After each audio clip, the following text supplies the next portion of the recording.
The story about the attack on Nord Stream pipelines looks like a political thriller. Several teams of investigators from various countries are digging into the crime at the same time. Officials are keeping silent. Intelligence findings are secret after all. If things go well, they will remain so. But the press is flooded with all kinds of speculation about who might have destroyed the pipelines. Chapter 1. A geopolitical thriller.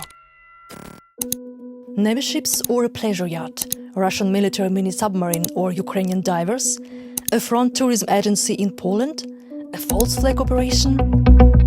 All the theories raise a lot of questions about the true motive of the crime. And the most crucial and mysterious, who is really behind this operation? Let's take a look at who could benefit from the Nord Stream attack. Actually, only losers can come out of this. The Russians could cut off their own arm. The Ukrainians should really worry about angering their European allies. And, of course, the same goes for the US. To carry out such an action as intelligence operations, of course, cannot have a positive impact on the political relationship with each other. Chapter 2. A controversial project. Nord Stream was a symbol of the German government faith in the reliability of Russian energy supplies. The pipeline was not just the longest underwater pipeline in the world, it was the most expensive German-Russian infrastructure project and one of the world's most controversial energy projects. It was heavily criticized by the US and Eastern European countries, especially Poland and the Baltic states. They warned the pipeline would strengthen Russia's influence in Europe and ultimately isolate Ukraine, making it even more vulnerable. Even after Russia annexed the Ukrainian peninsula of Crimea in 2014 and started the war in Donbas in eastern Ukraine, Germany held on to the project. It is foremost an economic project, and therefore we consider it correct. The companies involved have committed to it, and I think that it should be possible to complete Nord Stream 2 despite the sanctions. While Angela Merkel saw it as a purely economic project, for Ukraine the Nord Stream pipeline has long been a project of power. I believe that this is a weapon. I think that not noticing that is dangerous, not only for Ukraine but for the whole of Europe. I think it is to ignore that this is a weapon. I think that it is wrong to talk about Nord Stream 2 as an economy. Ukraine will definitely not do it. Nord Stream 1 used to carry almost 60 billion cubic meters of natural gas per year from Russia. The certification of Nord Stream 2 of the same capacity was in preparation. The Nord Stream 1 pipeline was very profitable for gas supplies, especially for the German economy, because it was linked to low tariffs, gas prices that were slightly lower than on the world market. But it was paid for with long-term dependency and geostrategic risks, which are becoming reality today. Chapter 3. The attack.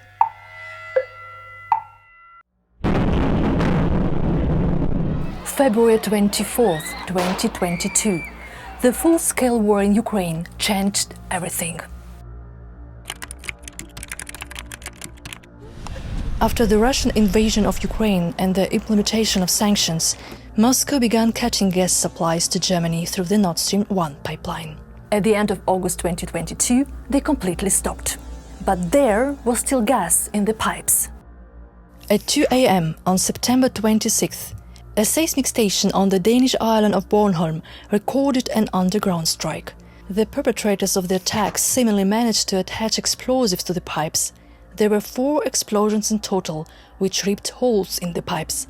At least in one place it seems that the pipe was torn open over a total length of several meters, and all this at a depth of almost 80 meters.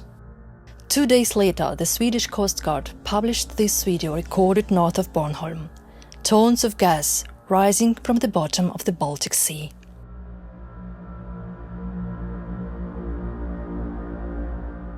Investigators said from the very beginning, to blast the Nord Stream pipes at a depth of 80 meters, you need special equipment and qualified specialists.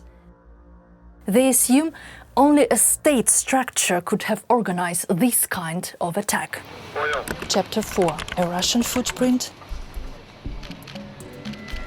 Danish expert Jakob Karlsbo specializes in defense and security issues. He recalls that the sabotage took place at almost the same time as the launch of a Danish-Polish pipeline, which transports natural gas from Norway to Poland via Denmark. And that gave Karlsbo room for new assumptions. From my analysis, it always looked as both the timing and the placement of these explosions were hardly a coincidence.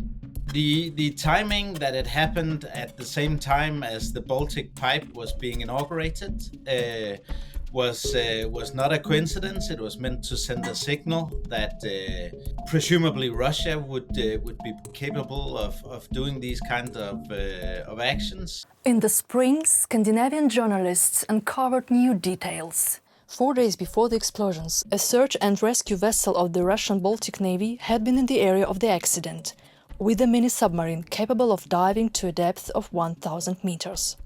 We know that Russian ships that were capable of launching this operation were in this exact area. They've been photographed by the Danish Navy, and these are ships that are capable of doing submarine operations. But why exactly could Russia be interested in the destruction of its own pipeline? Ich habe von Anfang an gesagt, Russland hat das größte. I have said from the beginning that Russia has the greatest interest in this pipeline no longer being in operation. Russia turned off the gas tap itself and is facing the threat of contractual fines for this. There was also no conclusive explanation why Russia simply turned off the gas tap in order to escape these contractual fines. Simply to make it clear that we are in a risk situation here and can no longer guarantee another supply. And that would be a motivation that is very big, from my point of view. Die sehr groß ist aus meiner Sicht. Chapter 5. An American footprint. In early February, the veteran American journalist Seymour Hersh caused a furor with an article published on his personal blog. We must clarify here that Hersh has been a frequent guest on the Kremlin's RT channel since 2014 with his anti-American rhetoric. Hersh has accused the US government and CIA of undermining the pipelines, citing just one anonymous source. The White House has rejected his post as complete fiction, and open-source intelligence researchers have poked numerous holes in Hersh's theory. But of course, it was immediately picked up in Moscow. The release of such materials demonstrates once again the need for an open international investigation.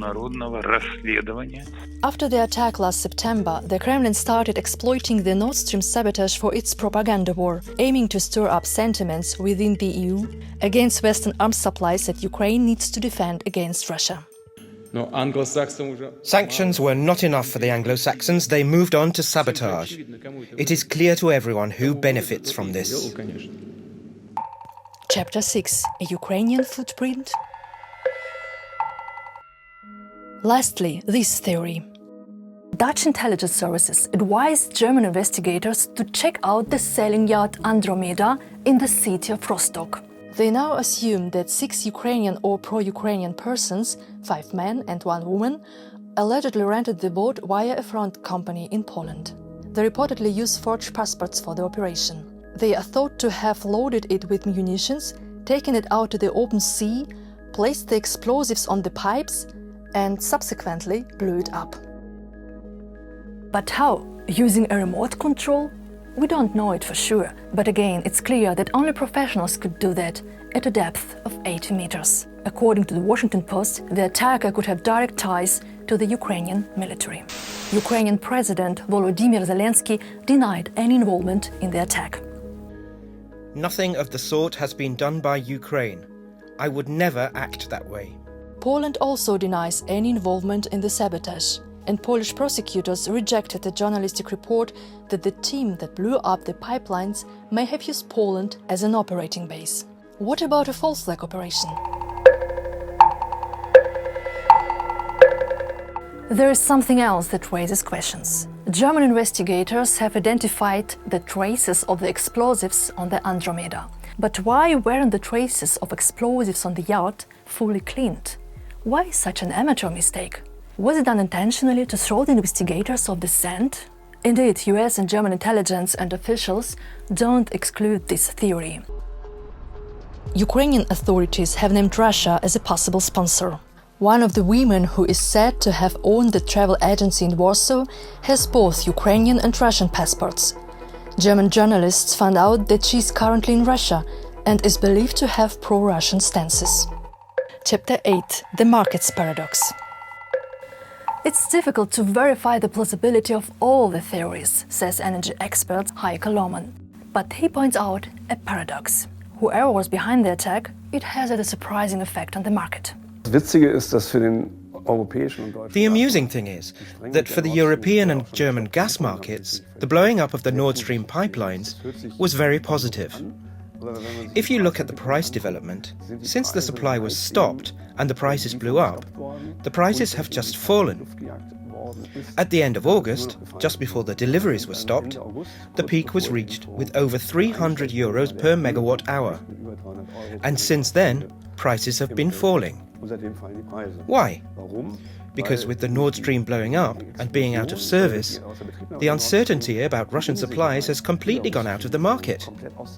So everyone asked themselves, will the Russians possibly flood the market with gas at the end of the year, when everyone already has too much gas? What will happen? And with the explosion of the pipelines, all the questions were answered. Germany is now replacing Russian gas with supplies from Norway by pipeline and from the US by sea. And the winner is? That's mostly the US.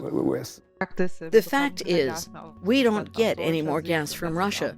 From the German point of view, that's not a bad thing, because we have other sources, and should close this chapter of the Nord Stream and gas supply from Russia, admit our mistakes, learn lessons from them, and do things better in the future.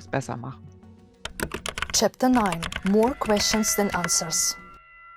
Meanwhile, former Russian President Dmitry Medvedev wrote on Twitter, Based on the proof of Western countries' complicity in blowing up the Nord Stream pipelines, we have no, not even moral, limitations left to refrain from destroying our enemies' undersea communications cables.